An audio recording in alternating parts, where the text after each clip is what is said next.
기도하겠습니다.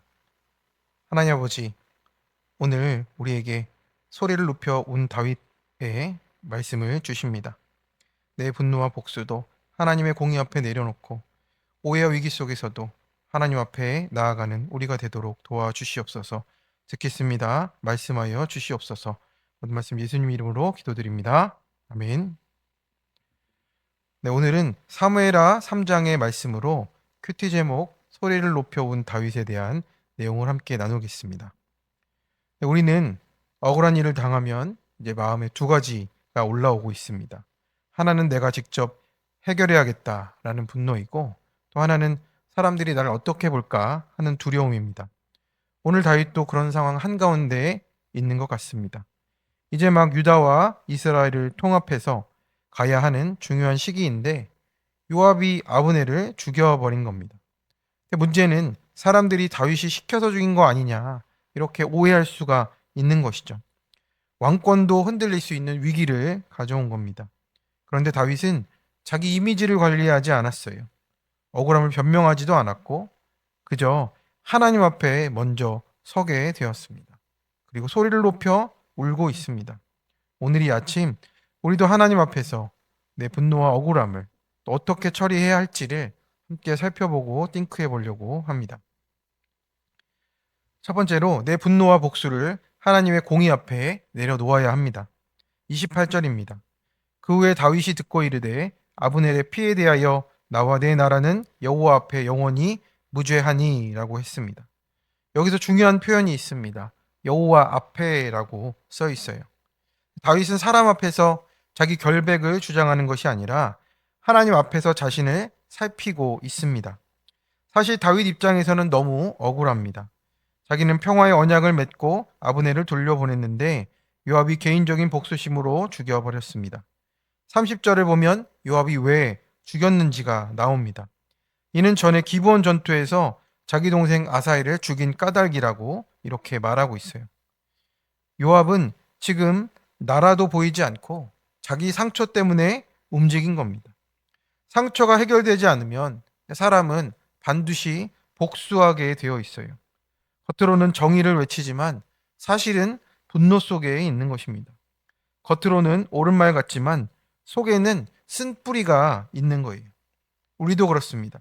남편의 한마디를 또 아내의 한마디를 몇 년째 붙들고 있습니다. 부모에게 들었단 말이 아직도 안 잊혀집니다.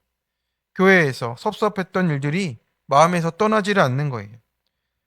그리고 시간이 지나면 그것이 판단이 되고 더 정죄가 되는 겁니다.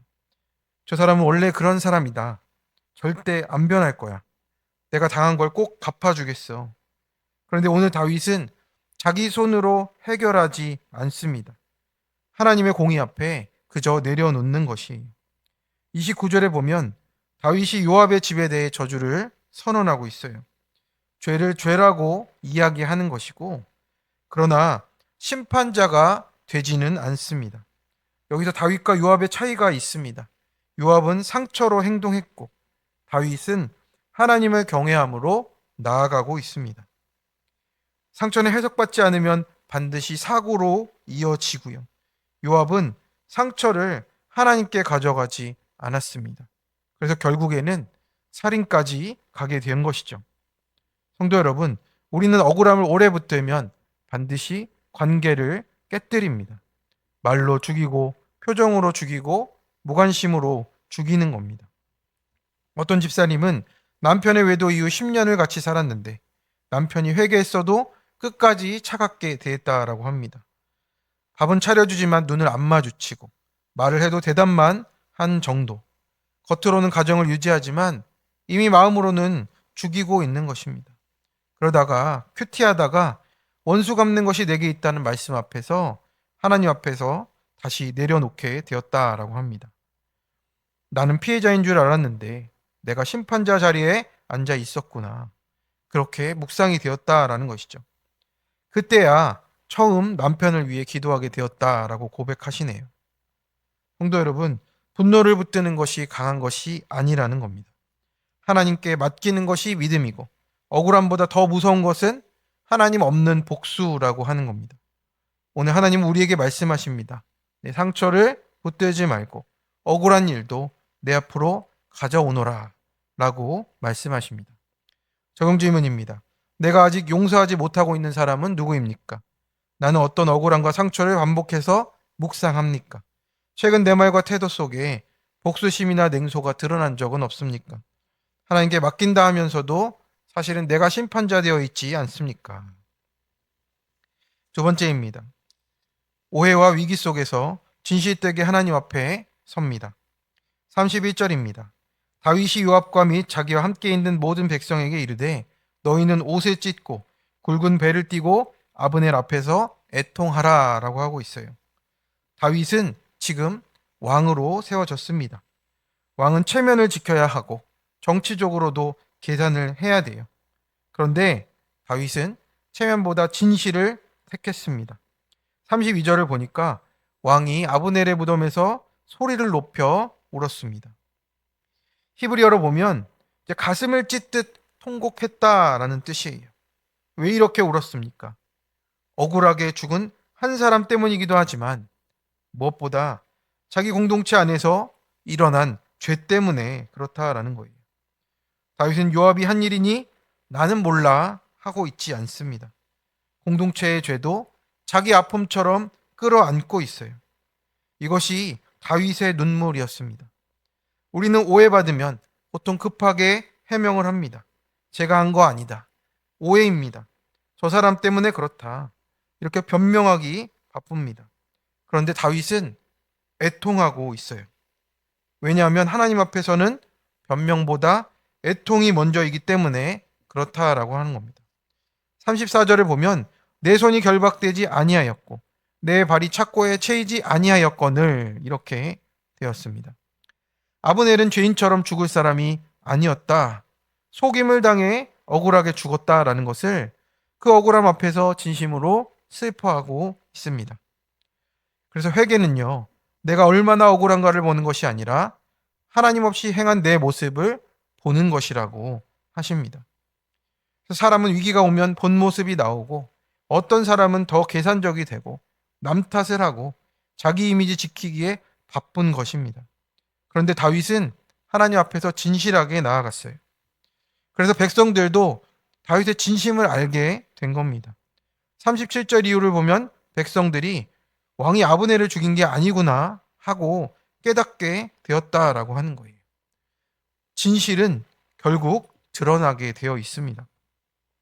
오늘 장경 큐티 내용을 보니 어떻습니까? 손가락 힘줄이 끊어진 목자님 얘기였는데 나 때문에 영접 예배 못 드리면 어떻게 볼까? 사람의 시선을 신경 쓰고 믿음보다 성품으로 섬겼던 내 죄를 드러내신 사건으로 해석하면서 가시고 있습니다.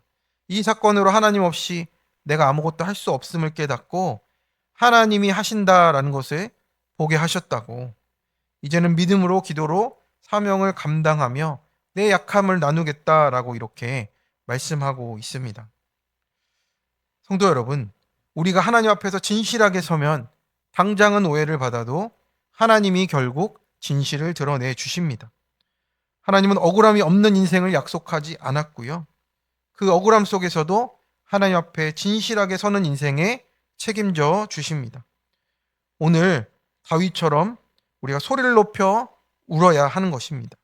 분노보다 회개가 먼저 나오고 내 억울함보다 공동체의 죄를 품고 애통하는 자리로 가기를 원합니다. 그때 하나님이 우리의 인생과 가정과 공동체를 붙들어 주실 줄로 믿습니다. 적용 질문입니다. 나는 사람들의 시선 때문에 감추는 문제가 있습니까? 나는 억울한 상황 속에 하나님 앞에 정직하게 나아갑니까? 하나님이 아신다는 사실만으로 평안을 얻고 있습니까? 공동체의 아픔을 내 아픔처럼 품고 기도합니까? 최근 위기 속에 내 입에서는 변명이 먼저입니까? 회개가 먼저입니까? 함께 기도하겠습니다. 하나님 아버지, 오늘 아침에도 말씀 앞에 우리를 불러주셔서 다윗의 눈물을 보게 하심을 감사를 드립니다. 우리가 억울한 일을 당하면 쉽게 분노하고 상처를 붙들고 내 손으로 해결하겠다 합니다.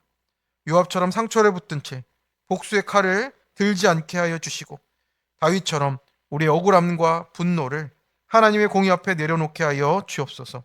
사람을 심판하는 자리에 앉지 않게 하시고 하나님을 경외하는 자리에 있게 하여 주옵소서.